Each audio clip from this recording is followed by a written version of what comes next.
Hello everyone, welcome back to the channel and welcome back to the podcast, where today Toby and I are going to be discussing the title race, which teams are actually Premier League contenders and which teams are just pretenders. We are 16 games into the Premier League season, just 3 away from the halfway point now, mate, and we've got Arsenal in first, Manchester City in second, Aston Villa in third and Chelsea in fourth. Is it going how you expected so far? I think the top two is probably as we expected going into the season. I think we expected them to be in the top three, maybe with the unexpected drop of Liverpool, I think is what not many people saw coming. And it now sees them down 10 points behind the leaders at the moment. Maybe in terms of hopes, I would have hoped Arsenal had a little bit more of a lead in first at the moment, that it is only 2 points with City. So expectations a little bit mixed, I would say. Yeah, that's fair to say. How about you? Yeah, I think every season we have teams who overperform and teams who underperform. I think that's definitely the case for Aston Villa so far, which, considering the start they had to the season, is absolutely remarkable. And we'll get onto them more later on. And I think obviously the big underachiever so far are Liverpool, definitely the current Premier League holders. The fact that they're 10 points off. In that time, they had the worst run they've ever had since the 1950s. I think it's fair to say that Liverpool are probably not going to be in the title race, but we're going to be discussing the teams in the top four right now and what chances they have, and are they actually contenders or just pretenders. And we're going to be starting off with Arsenal, who, like you said, could have and maybe should have had more of a lead than they currently do have. At the moment, it is only 2 points to second place Manchester City. What have you made of them so far, and do you think they've been the outstanding team in the league so far?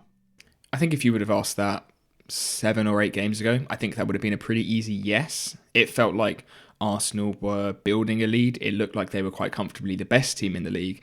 And I think if they could carry on that form on the results that they were getting, they would have been much further ahead than they are now. But since the Sunderland draw, the Chelsea draw against 10 men, and the Villa loss, you're looking at 7 points dropped there, which were 7 points, I think, if Arsenal were playing at their best, playing how they were at the start of the season, those points wouldn't have been dropped, and at the very least you would have expected Arsenal to hold on and get that draw at Villa, which felt like a real blow, and almost spilled back into that Wolves game where they were lucky themselves to get a late winner. So not as comfortable as it looked at the start of the season, and they don't. I was almost going to say they look like a different side, but I think they literally look like a different side as well because of the players that have been out, and the squad seems to be changing a lot. So yeah, it's not looking as smooth sailing as it was originally, I would say. Definitely not a smooth sailing, but I think that's fine if we're being honest, because Manchester City haven't won every game this season, Aston Villa haven't done that, Chelsea haven't done that, and so the fact that the only 2 games that Arsenal have lost this season were away to Liverpool and away to Aston Villa, the current Premier League champions and the side who are currently in third place, I don't think that's the end of the world. I think some of the performances of late haven't been great, but I do think that depending on the narrative that you want to weave, that you could say that, well, that's the side of a team who are champions. We were saying that about Liverpool at the beginning of the season, that it doesn't matter about performances as long as you get the results, but it's always nice to get the performances as well, because then you have nothing really to worry about, and the feel-good factor is, tenfold across all performances. I do agree, though. I think some of the injuries have played a bit of a part in Arsenal's drop in performances, and especially I think last weekend against Wolves, I think a lot of people were hate watching, and a lot of people were like, "Oh, could Wolves do something? Team bottom of the league, Arsenal going to bottle it so early on." But I do think that you lost Gabriel, Saliba at times, Timber, Calafiori was suspended. I think also going forward, Saka, Madueke, and both of them thankfully not at the same time. Ben White's now out for a month. Odegaard's been missing. Havertz, Jesus, Trossard, Mascara. And I would say that normally a team with that many injuries and that many injuries to teams, to players who are in the first team, will garner a bit more attention. But I have been feeling that Arsenal have just not been getting as much sympathy from other people outside of Arsenal. Is that something that you've noticed, and do you think that's a fair assessment? I think it's probably following the transfer window that we have, in terms of a lot of players we signed were to bolster that squad. Looking at Hincapié, Mosquera, Madueke, Eze, they could all be seen as maybe backups to players who were sort of first names on the team sheet last season. And I think that narrative now that Arsenal have built a really complete squad, takes away from that drop off in terms of injuries. Like if we've got Gabriel and Saliba injured next to Nine Mosquera and Hincapié, who have both been really, really good since they've come in. Maybe less credit has been given to Arsenal that they can manage those injuries as well. But yeah, looking at the team that we can still field despite the injuries, I don't think we really should have any sympathy. And with the quality of players that are still being fielded, I still think maybe in the last sort of 4 or 5 games we still could have played better than maybe we have.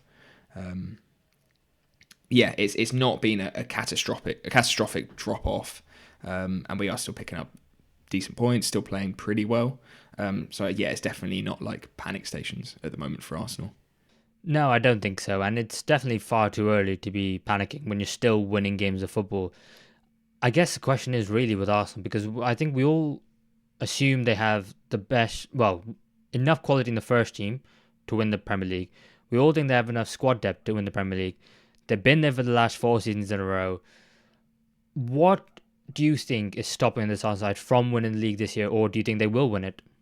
I don't think there's anything stopping them. I think it will only be themselves that stop it. And I think it will be just that pressure when it gets to the end of the season. You'd hope now, like you said, after how many years Arsenal have been in or around the top, that they will have gained that experience that I think maybe they were lacking on that first title charge, where it felt like it came a little bit out of nowhere. It was unexpected. And then you did see a real drop off in sort of February and March, where eventually City were able to overtake them. Last season, it was less so that drop off at the end, and more so we were just not great sort of throughout the whole season. So this, I don't know what it is going to be. Maybe it's going to be City going on a really, really good run and playing well and pushing them too much. I don't know. It feels like there's not really any excuses left for Arsenal, and maybe they should be favourites and they should win the league. Is that a fair statement to sort of put that pressure on Arsenal not even halfway through the season yet? There is this weird thing around Arsenal where people do like to mention the pressure and can they get over the line. And sometimes I think it's fair because Arsenal haven't got themselves over the line yet. They've been there for numerous seasons now. But at times I feel like it's a little bit over the top. And I'm not sure if that's because it's Arsenal, and if it was another team, people would be like, it's okay, you expect them to bounce back. But I think this first Premier League title under Arteta is so many years in the making, and there have been so many different narratives that people have weaved when talking about Arsenal, that I think people are just a little bit less sympathetic, less willing to give excuses, and they assume because they saw a pattern with the side last season, or the season before, or the season before that it's the exact same pattern this year, even though I think it is a team with players who are slightly better than they were in previous years, and with more new players in the squad as well. So I think it's hard, even though it's the same club that have potentially not got themselves over the line, potentially didn't have the bottle, potentially getting too over emotional. But I do also think that people do like to hammer on about those things a little bit too much. So I really don't know, because you can make an excuse every single year, but at some point you have to get over the line. And then if you keep not getting over the line, I then have to think to myself, well, what could it be? And I think because Arsenal haven't done it once under Arteta, that I do think that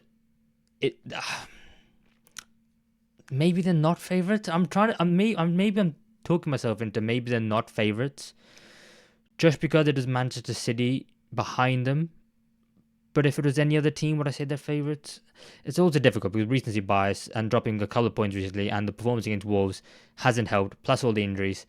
I don't know. I think Arsenal are definitely one of the favourites, and they're definitely in the title race. I don't think there's any disputing that. Do they have? I don't know. I mean, help me out. Do you think they're favourites? Yeah, I just wanted to touch on that, like in terms of, I know that narrative of Arsenal bottling the league. And I think in the last 3 seasons, yes, we finished second. But I think, like you said, that pressure and that bottling, I think only happened in that 22-23 season when I think there was one point where we were 8 points clear of Manchester City in February or March, and we did bottle it and we did have a massive drop off. in that second season, the second half of the season, we were exceptional. We went on, I think we got almost, it was like we dropped maybe like 5 points in like the second half of the season or something. And it was almost like the other way round. We had a poor start to the season. Whereas last season, it felt like we weren't even really in the title race for that much because Liverpool just was so far clear by the time it sort of got down to the end of the season. And maybe that pressure and can Arsenal handle the pressure is something that was now from 3 seasons ago and hasn't really actually happened since. In terms of are they favourites, like you said, with it being Manchester City, you just know how good Manchester City can be, and I think that's the fear. It doesn't even matter how good they are at the moment because they can switch it on at any point. But I think, like you said, if we take away maybe a few of the recent performances, you even look at Arsenal in the Champions League, how well they have played in the Champions League, the quality that they are producing in that competition with wins over Bayern Munich, Atletico Madrid, and wins where they have completely dominated those teams, is something that we haven't really seen from Arsenal before. I don't think they can be clear favourites. When you're only 2 points clear, I don't think you can be clear favourites. It is, at the moment, it's super close between Arsenal and City, I would say. And maybe because, like in that first quarter of the season, Arsenal felt better, and now maybe that's flipped, whereas Manchester City are in the better form at the moment, so maybe things balance out and it's pretty even. I don't know. It's tough to call, isn't it? Yeah, absolutely. And when you were talking there about the second half of the season that you had in 22-23, which was great, is that the season where you had a rough Christmas period? Did you drop points against like West Ham and Fulham and teams like that around that period? I think so. Yeah, it was 23-24. 23-24. Okay. Yeah, where then we had like a crazy run of like those away games where we were scoring like 5 or 6 goals. But we did have, I think it was, just before Christmas, leading into Christmas, we had a pretty poor run, and then things completely flipped back. Okay.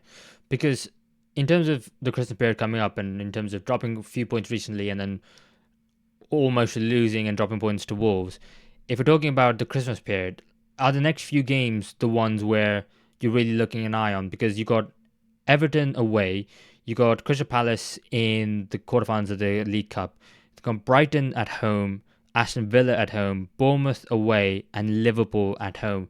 Are those the fixtures that you're looking at and thinking we have to try and get maximum points from that? Yeah, pretty much. I mean, Everton and Brighton feel more comfortable than Villa and Liverpool. I think Villa and Liverpool, those 2 home games are massive. And our home form's been pretty good this season. I don't think we've lost at home. I think we've only dropped points in a draw at home, which was against Manchester City. So those are the 2 big games. Get the sort of revenge on those 2 teams. The only 2 losses we've had this season are away to those 2 teams. If you can get wins there, I think they're massive statement wins. But the fixture congestion is so real, especially with that Palace Cup game. And I think Arteta knows he needs a trophy, and I don't think he's going to put like a super weakened squad into that game, because it feels like that is also a must win. I mean, the EFL Cup is a competition that we can put some focus into. So yeah, like you said, I think for all of these 3-4 teams we're going to be discussing, these Christmas fixtures are the make or break of a season normally, aren't they? Yeah, they absolutely could be, because you can win the league in December and January, but you can definitely not be in the title race and definitely lose it if you want to be in contention. Yeah. I think Liverpool have shown that they're already done that. I think they're already out of the title race. But let's move on to Manchester City, who I think are the team who are probably in really good form and are the ones that Arsenal, I think, maybe in particular, are the ones worried about right now. They are second in the Premier League on 34 points, just 2 points behind Arsenal. They've scored 38 goals this season, the most in the Premier League this year. They've got the 4th best defence. And Erling Haaland is an absolute machine up front with 17 goals. What have you made of Manchester City this season? And do you think that they're capable of winning the league? Yeah, it's when Manchester City start scoring at the rate that they have that things start to get a little bit scary, because it feels like they're never going to stop. I mean, to be able to go to Palace and win 3-0 against one of the best defences in the league, I think was a really big statement win for Manchester City. And even though Palace still had good chances to go and win that game, a 3-0 win, just as a statement in itself, is really, really big. And yeah, in the last 4 games, they've scored, how many goals is that? 14 goals in the last 4 games.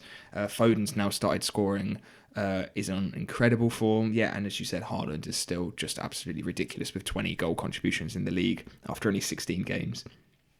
It feels like their defence has been a little bit more assured as well than it was maybe compared to the start of last season, and certainly in comparison to last season.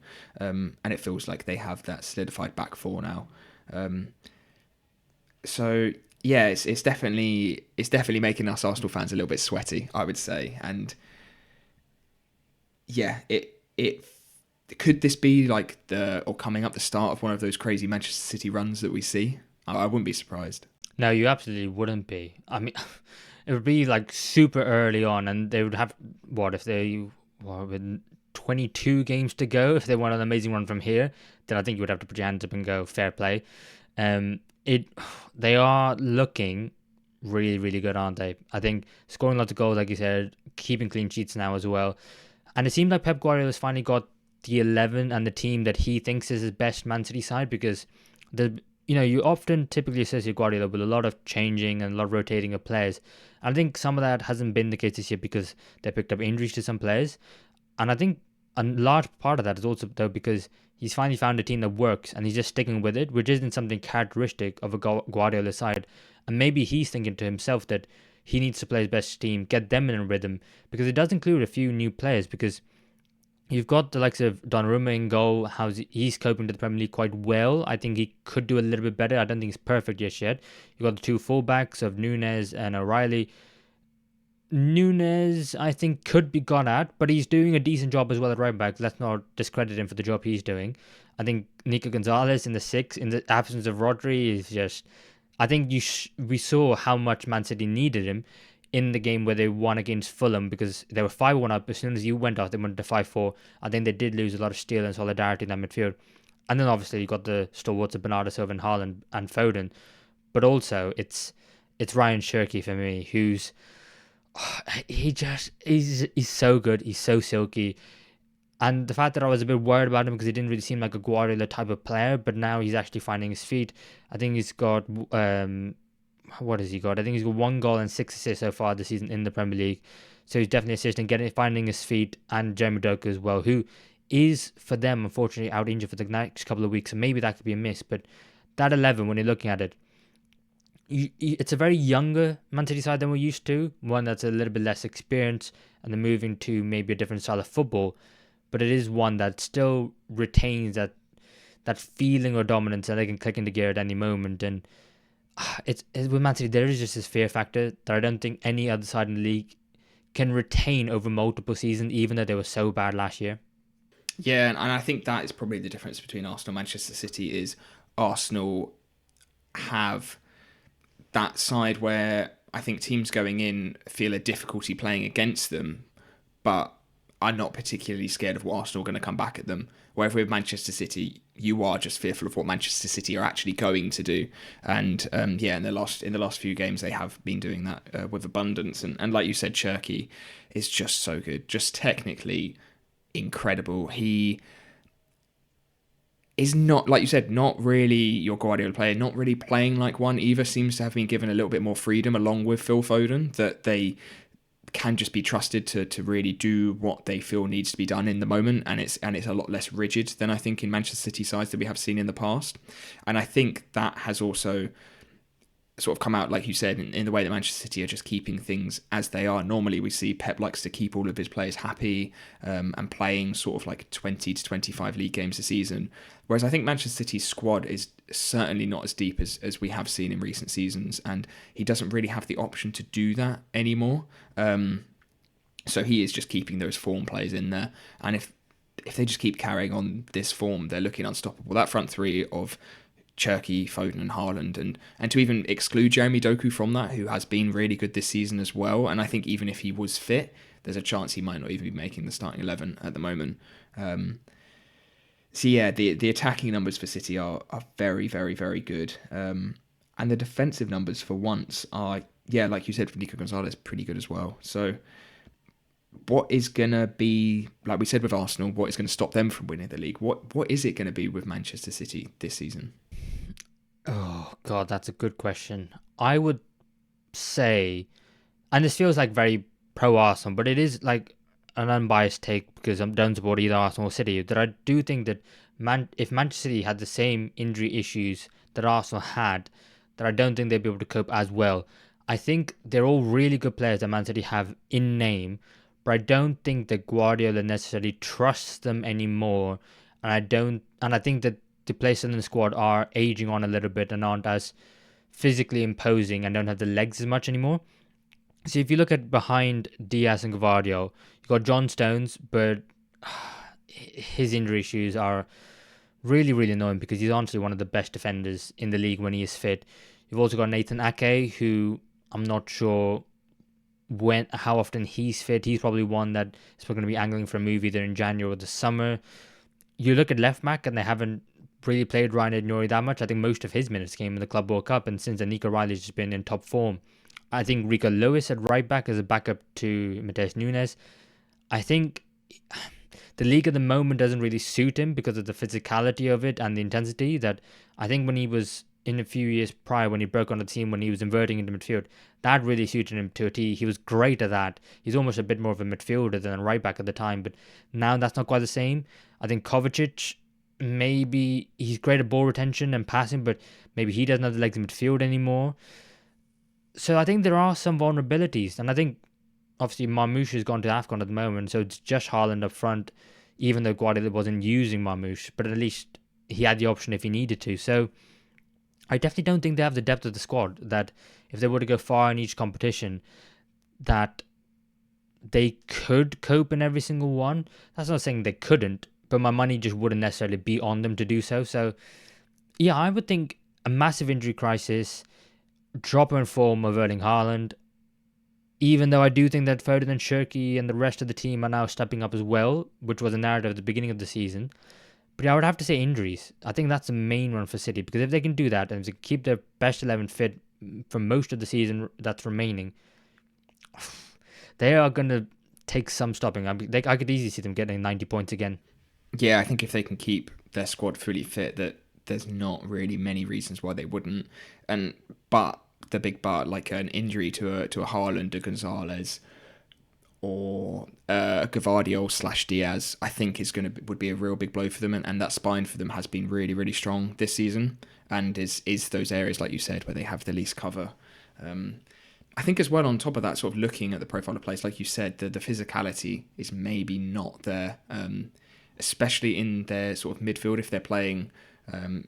If like Foden's dropping in, if when Doku's fit, when he was playing midfield with Bernardo Silva, I think teams in big games, I think especially against top sides, teams might be able to go there and do the Premier League trends at the moment, the corners, the free kicks, the long throws, and I think Manchester City could struggle to handle those for a full 90 if teams are just absolutely pummeling in the box, and especially if it is a side that are built to do those things. Looking at like an Arsenal, a Brentford, teams that really focus on those things, I think could be ways that Manchester City drop points.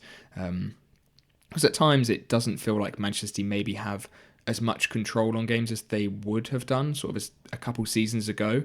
I think again with the way that Guardiola is setting up and giving his players a little bit more freedom, it is fantastic for their attack, but maybe just their overall control of the game is slightly less than what we would have seen when Manchester City were at their peak. Yeah, I completely agree 100% on all that. But I also think just because they are winning games comfortably and now they're winning 3-0s and 4-0, that doesn't mean that opposition teams should now all of a sudden just sit back. I still think you can get at them, but I think that fear factor shouldn't stop you from still having a go at them and seeing, okay, well, you seem to be doing better, but how can you actually cope with our team and our pressure and our attacking players when we do try and impose ourselves on the game? And it might be playing with fire a little bit, but I think as soon as teams start dropping off and as soon as they start going, okay, just conceding possession to Man City, they will just pick you off. I think that's the worst thing that you can do for yourself if you're trying to get points against City, and that's probably what they want as well, especially because with the intensity and the physicality and the pace of the league, that teams can hurt City if they were to try. I just think as long as they keep trying, I think we could see a few more odd games where they do concede a few more goals. And it's weird because even though they've got the fourth best defense in the league, I still think you can get at them. And similarly with Arsenal, even though they've got the joint second best attack in the league, I still think that you can stop them from scoring. So I don't think that either side are really perfect yet. And even though they are two of the best in terms of attacking and defending, they still do have weaknesses and areas which you could expose. And I think more than anything, that shows to the strength of the Premier League this season. So I think with all the other teams and the quality that they have this year, still have a go against Man City and Arsenal, because I think I don't think so that there's going to be a massive run of unbeaten games towards the end of the season that both teams are going to go on. I think it's going to be a bit of whichever team doesn't drop the most points. I think that's a scenario which could be the case for the season. Yeah, that's a really, really good point about the strength of the other teams in the league, and something I was going to say in response to what you were talking about there. And I think it just shows an examples of these games in the weekends just gone. With Palace, I think on another day, could have got 3 points out of Manchester City with a little bit more luck and being more clinical, which has been a bit of a narrative at Palace at times in terms of not converting their XG and their chances. But going forward, Palace were really, really good apart from putting the ball in the back of the net. And another example of that, obviously, we won't be discussing Liverpool too much on this episode because they aren't in the title race at the moment. But the Brighton game, 2-0 win for Liverpool. Good goals, had good number of chances themselves. But Brighton also had a load of fantastic chances that on another day, if they're able to just convert those chances, and it's just that final step for some of these teams sometimes, then it could have been a win for Brighton. And that is the thing with a lot of these games. And again, Arsenal Wolves, if Wolves would have had a late chance and scored it, that's 3 points dropped. And I hate the cliched saying of you've got to take it game by game, but with the quality of the Premier League, and we've definitely seen that this season in terms of those mid-table teams start to push up towards Europe, you really do have to take it game by game, because there's no easy game, there's no guaranteed win in this season for sure. Yeah, the one fixture I'm really looking forward to is game week 33, when Arsenal have to go away to Manchester City. That is the one where I'm thinking to myself, both teams would probably want to be in front at that point and then be able to take a draw. But whoever's in front going into that game, I think, could be the one to end up winning the Premier League. I think that's such a big game so late on in the season. Oh God, you don't want to be the one losing that game, because Arsenal got hammered for celebrating a draw against Man City at the Etihad a couple of seasons ago. I think they might have to go there and win, but we'll have to wait and see the situation at the time. Do you think Manchester City and Arsenal are the two favourites for the? If you can't pick one favourite because it's so tough and so close, are they the two?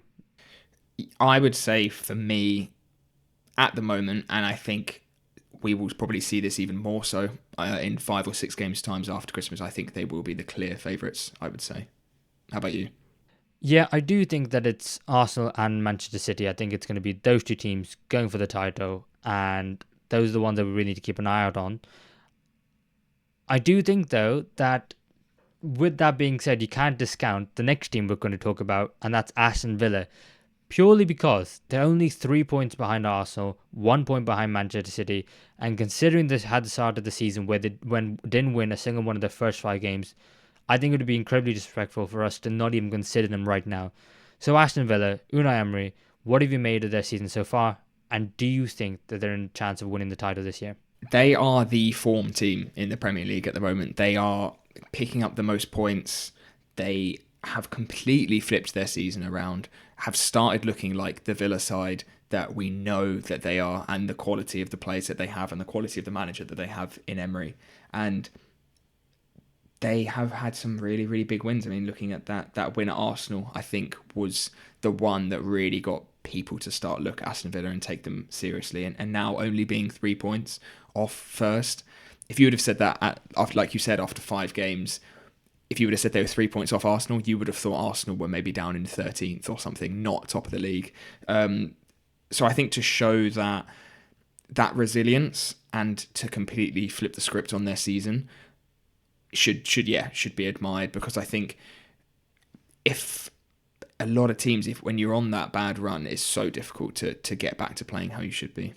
Yeah, I think Unai Emery deserves massive credit for the fact that he's turned it around so quickly as well. Because I did worry. I came out of the summer and I thought, okay, they haven't signed too many players, but they've signed a couple here and there, and they're going to make a difference. They're going to help the first team, help the squad. But then when they started badly, I was like, oh, have they maybe underinvested in the summer?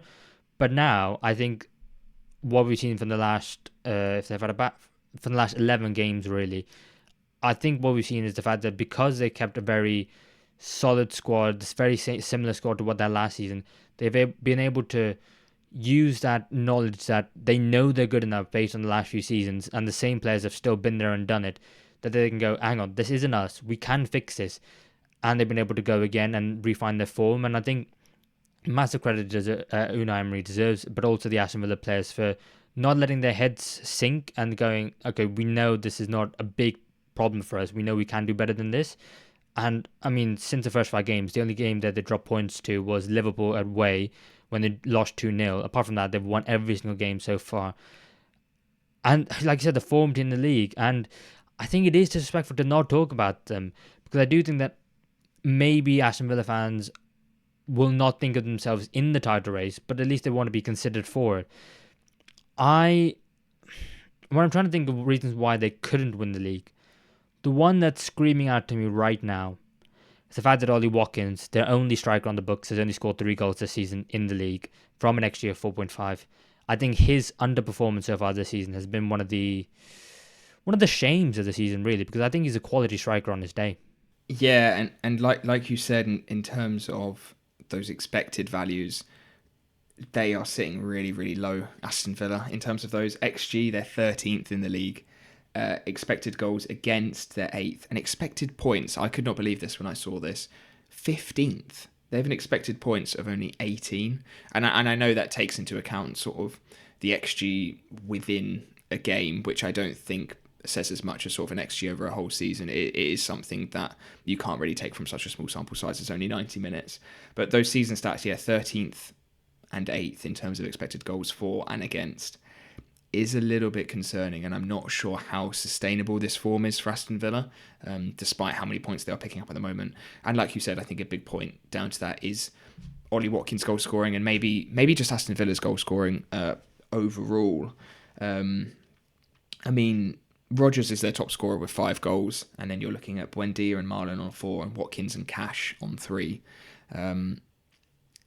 Rodgers has started been stepping up, as I think Aston Villa have been playing better and got their form back, but it still feels like Watkins is playing well, but is not scoring and increasing his returns as Aston Villa's form has increased, which is maybe a little bit worrying, as he is meant to be one of their sort of star players, and obviously there should be their starting striker, even if Marlon has been doing that for some games this season. So I definitely agree with you that I do think there are a few question marks over Aston Villa. That is maybe... Actually, no, that's not... I was going to say it's maybe disguised by their form a little bit and how many points they are picking up recently. Yeah, it's difficult, though, because at the start of the season, they were really struggling because teams were sitting off them, because they knew that Aston Villa wanted teams to press them and they're baiting the press. And opposition teams were just like, fine, have the ball and do what you want. So them taking shots from outside the box and scoring a lot of long ranges with a low XG is a result of teams sitting off, and so they're giving them time and space on the ball outside of the box, so they're going, okay, we'll shoot. And that's a clear tactic, because the amount of goals they've scored, I mean, the most recent one come to mind was Boubacar Kamara in the winner against Wolverhampton Wanderers at home. But like you said, hopefully that leads to the opposition then going, okay, we can't leave space for the Villa players on the edge of the box, so we've got to go out of our box and press them, and hopefully that will lead to them then being able to find a man in the box with a bit more time and space on the ball, and then they can lead to higher XG chances, and then hopefully someone like Ollie Watkins taking those chances. So it's definitely a temporary fix, but I do worry it's not going to be sustainable, because imagine that goal, like the one against Wolves. Imagine the fact that Kamara didn't hit it with his weaker left foot into the top bins. Wolves might have won that game. Well, not won that game. They might have dropped points and drawn that game. So it is high risk, high reward, well, just reward at the moment because it's working.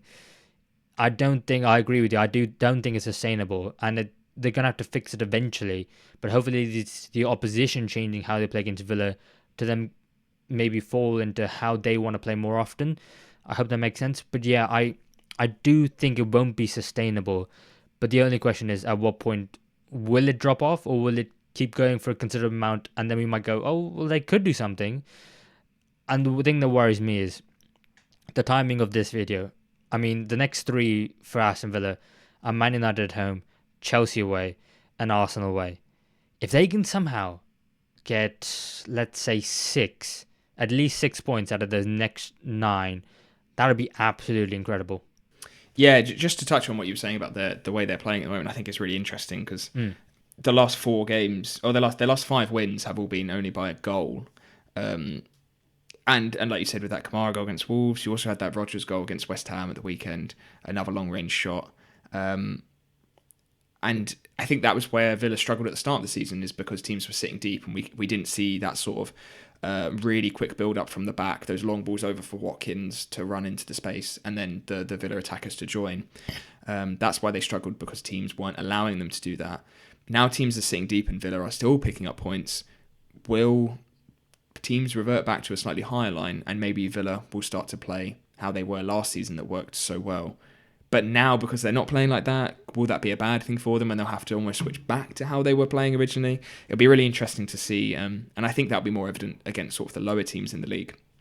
Whereas Aston Villa, against good sides, have almost played better, and I think they are a team that really suits playing against high possession sides that have a really high line, and they always seem to get points against Arsenal. I can speak from experience. They always seem to play well against the likes of City and Liverpool. And these three games coming at a time when Villa are also on good form, despite saying I think their run, the way they're playing and their statistics and everything, the points they're picking up isn't particularly sustainable. I actually think having these games now, I don't think it's going to be an immediate drop-off after these next three. And like you said, I wouldn't be surprised if they get some good results here. I think it'll be more, maybe even sort of the games after that, like a Forest and a Palace that they've got fourth and fifth coming up, I think could be the ones that maybe they'll stumble. Whereas, yeah, against Chelsea and Arsenal away, I could see Villa, having some good games there. Yeah, especially Man United in the next game on the weekend when they're losing Mazraoui, Ahmad, and Bumo all to AFCON. So what Man United side is it going to be, and how are they going to set up? I think Arsenal, obviously, they are really good at. The Chelsea one, I think I don't know, if you could maybe pick and choose which game you want to win. If you could win that Chelsea game and then just give yourself a bit of a cushion between yourself in third and then Chelsea in fourth, I think Aston Villa almost not become favourites, but like become really, really solid odds on for finishing in the Champions League at that point, because you do expect them to probably carry it on. I will say though, if Aston Villa were to carry on the form and do really, really well for a long period of time, the last five on paper is not the best. I mean, it's Fulham away, Tottenham at home, Burnley away, and then the last two is Liverpool away and Manchester City at home. I don't think that if Aston Villa are in the title race, that they're going to be necessarily at the top of the Premier League table. So they'll probably be chasing, and they'll probably want the other teams to drop points. But I don't see them getting many in the last five. So the games they've got coming up, the games they've got going forward, the striker situation with Ollie Watkins, he really needs to find some form. The only striker at the club, they sold Duran. They didn't end up signing Rashford permanently.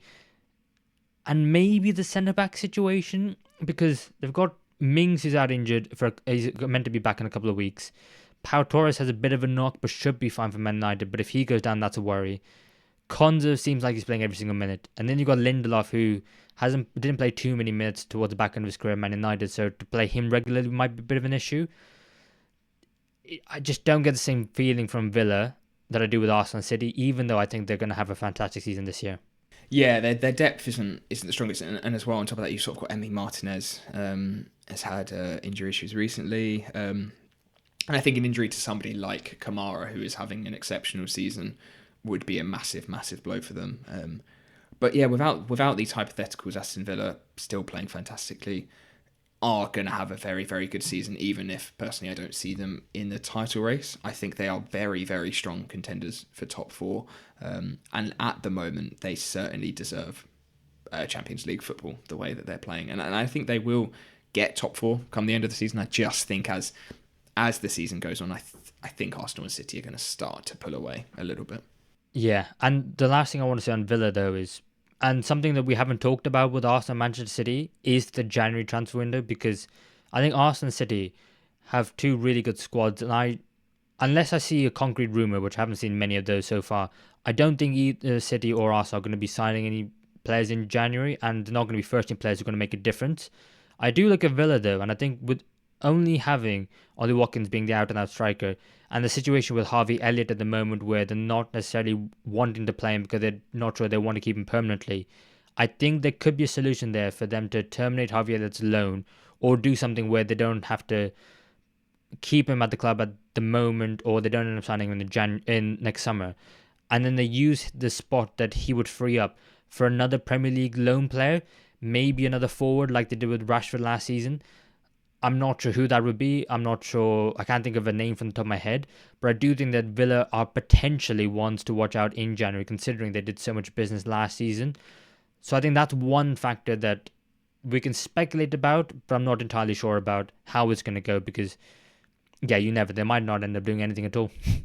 Yeah, no, that's a really good point. I think if Villa maybe come January are in a position where Emery's convincing the owners, okay, we are still only, if they again they're only 3 points off first, give me a bit of money, let me have a little bit of investment and drive, and I can keep us in this race as long as I can. So it could happen, and like you said, somebody like a Rashford on loan from like one of the top clubs, the boost that gave them, I think last season was really, really evident. And again, as somebody like that to give them a little bit more attacking firepower, and even if it's just somebody off the bench,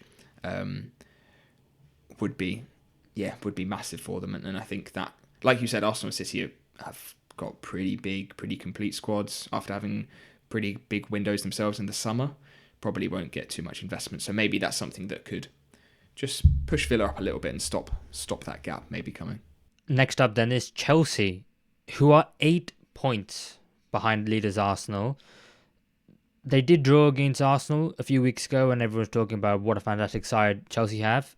And then they went and lost to Leeds, and then everyone went, well, same old Chelsea. They get your hopes up, and then they let you down. Where are you on Chelsea at the moment? Do you think that they're actually contenders, or do you think they're pretenders? I'm not even sure if they're pretenders, to be honest. It doesn't feel like there's a title charge brewing or much belief that they are in the title race. I think because they have been quite inconsistent, and it doesn't feel like they've had a really good run of form yet this season. They've had some games where they've played fantastically. They're having some players who are having really, really good seasons, looking at Caicedo and Cucurella and Reece James. Their defence looks really solid. Palmer is now back, and again, similar to Aston Villa, maybe less so because they are 5 points behind Aston Villa, but I think Chelsea are very, very strong contenders for the top four. I just don't think they're going to be in the title race because Arsenal and City will drop points, but it feels like Chelsea can play badly and drop points, and I feel like that's the difference. It feels like when Arsenal and City drop points, they're still playing okay, whereas I think Chelsea, week by week, like that Leeds game, they can still drop a stinker at times, and I think that's probably what's holding them back. It is definitely consistency with Chelsea. Having the youngest average squad in the Premier League is definitely something that the Clear Lake and Todd Boehly have been trying to get towards and trying to grow the squad together. But with that, there is going to be growing pains, and I think you can see that in their performances on a weekly basis. Sometimes they look like they can beat absolutely anyone, beating PSG in the Club World Cup final, beating Barcelona in the Champions League, having a great performance against Arsenal, beating Liverpool, but then they will, lose to Leeds. Did they drop points against Brentford? I think it was as well. I think they dropped points to Bournemouth as well. They have games where they're just, you're thinking to yourself, this is not even the same side, even though they're the same players. And for me, I think it's just a consistency thing. I think they're a young squad who are learning and trying to get to the levels of Arsenal and Manchester City, but they're just not quite there yet, even though they have an incredibly talented set of first 11 players and a whole incredibly talented set of second 11 players. I think it's just going to take them a bit more time, and I think they are on a journey to end up becoming Premier League champions at some point. I just don't think it is this season so far, and I think the consistency of Chelsea would just lead to them just losing too many games, and then anytime they start flirting with the title, they go, actually, no, we're going to lose the game now and drop some points. And I think that'll be them for this season because, like I said, they've got some fantastic players, but I don't think they have the consistency or the mentality right now of the elite teams. Yeah, and I mean that their squad is when the players are playing the best, like your Palmer and Esteval and Neto and Caicedo, the quality they have, and when they're playing well, they are very, very, very good. It's a very young squad, and like you said, I think it's a couple seasons too early, maybe. But there have been this season still, I think, clear improvements in Chelsea, especially on the defensive side, and like we discussed a few episodes ago with sort of Robert Sanchez is having a much better season. You've got Chalobah stepping in and being one of Chelsea's best players this season. It has been really good to see. And yeah, they are still making very, very good progress, Chelsea.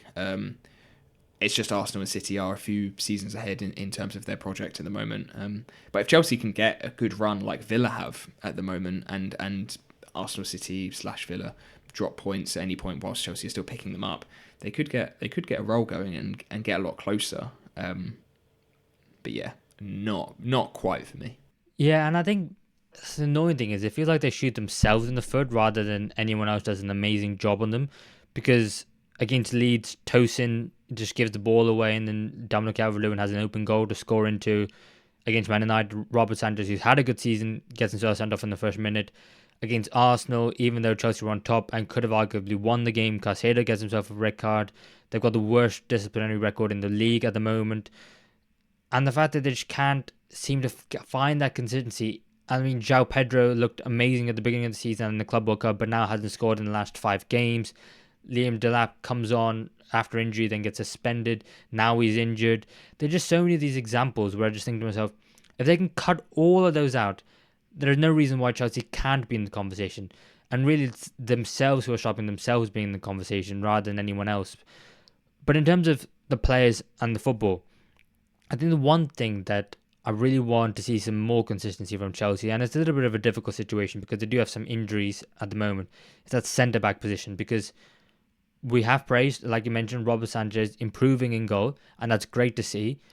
But now the other problem areas of the pitch where a lot of people have talked about, including ourselves, like the centre-back position and the forward position, I want to see a bit more improvement and consistency from them. But look at the centre-back position right now.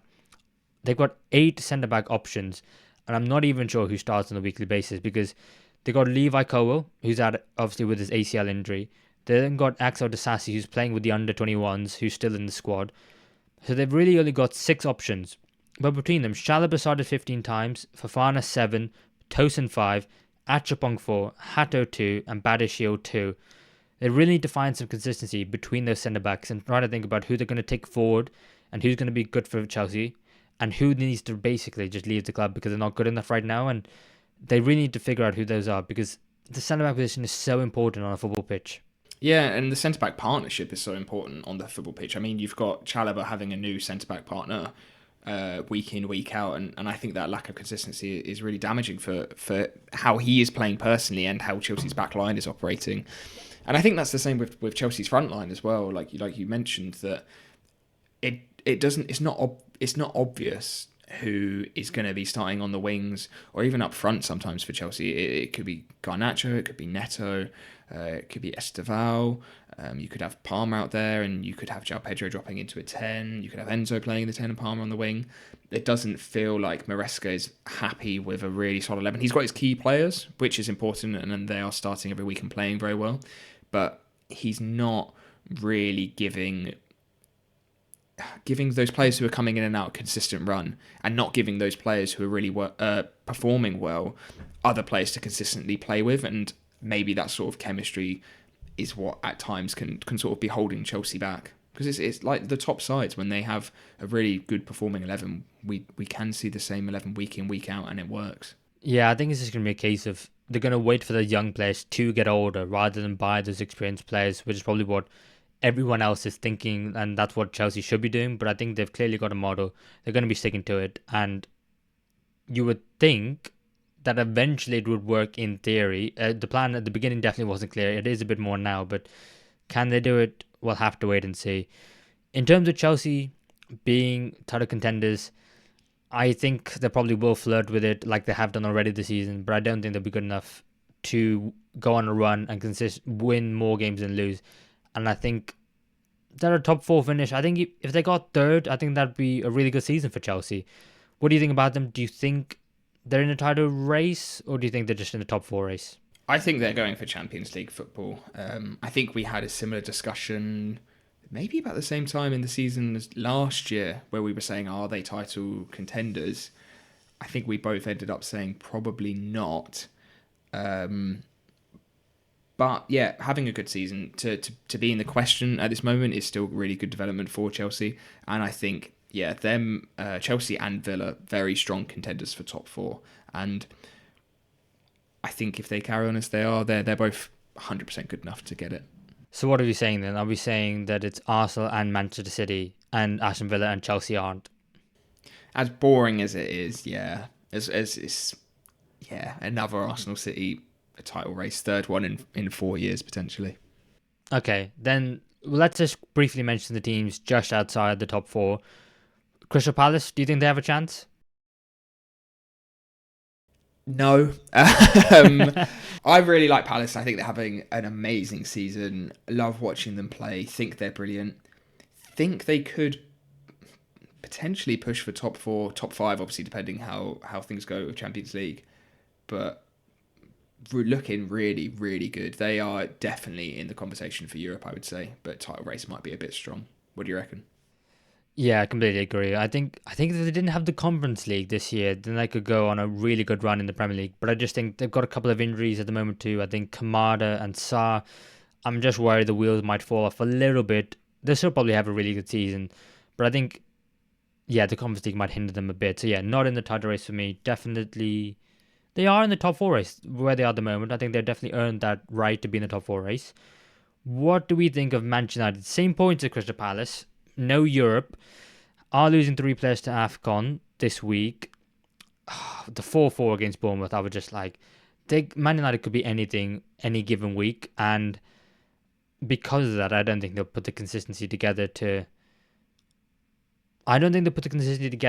be in the top four, but they could be in the top four race. So in terms of the title race, I'm going to say not a chance. What about you? Yeah, I agree. That 4-4 game was just very United at the moment. Some moments of brilliance, some moments of absolute catastrophe. Still a lot of creases to be ironed out. They're only 2 points off Chelsea, which I think is a good sign for how up and down United are at the moment to still be in that position. I think if they can sort a few of these errors and these mistakes out and get a bit of consistency, then they will be a top four team not long. They are still in that race at the moment. Are they in the title race? No, certainly not. But still time for them, I think, to push for Champions League. Yeah, I agree. I think they are getting somewhere. It is happening really slowly, but they are pushing forward. The current Premier League holders, Liverpool, the champions, 10 points behind Arsenal. I mean, I think we pretty much said it already during the podcast that I don't think they have a chance and you don't think they have a chance, but do you think a miracle is on the cards and they come back and win the Premier League? I would say they have as good a chance. I would say they have the best chance out of those 5 teams in terms of Chelsea, United, Palace and Sunderland. If I had to put money on one of those 5 winning the league, it would be Liverpool. Because they did it last season. They have a fantastic squad. They have a good manager. We know how well they can play. And at times they have still done that this season. Are they actually going to be in the title race? I don't think so. Could they be in the title race? Mev's shaking his head, so I'm going to take that as a strong no, and I'm going to trust the Liverpool fan. Probably not, but I don't like ruling out Liverpool because you just know how good they can be.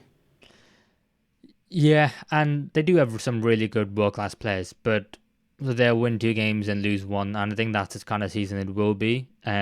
Even though they've technically gone unbeaten in the last 5, but the noise around them, it's just, yeah, I don't think they'll be winning the Premier League. They could get to a point where maybe they're flirting, but that's at the very, very, very best. So yeah, that's not happening for Liverpool. And I suppose we have to mention them because they're on the same points as Crystal Palace, Man United, and Liverpool. And that's Sunderland, from nearly promoted to win the Premier League. Any chance? A great chance for Europe, and that would be an exceptional achievement. That would be absolutely unbelievable when people the history of newly promoted sides just going straight back down. The fact that they are in the European conversation already is an amazing achievement. They are probably likely going to be hit by AFCON. They are losing a lot of players, but they look so good. They look really good, and they're still playing so well. So yeah, they have to be mentioned, and the fact they are crazy. Yeah, they're losing 6 players to AFCON. So if they can still be in a decent position when they all come back, that'd be a fantastic achievement. And who knows where Sunderland can finish. The sky's the limit considering how they're playing so far. But that is it. That is breaking down the Premier League title race, who we think are the title contenders and who are just pretenders. Let us know what you think of Arsenal, Man City, Aston Villa, Chelsea, and the rest if you want as well. Thank you for watching, and we'll see you in the next one.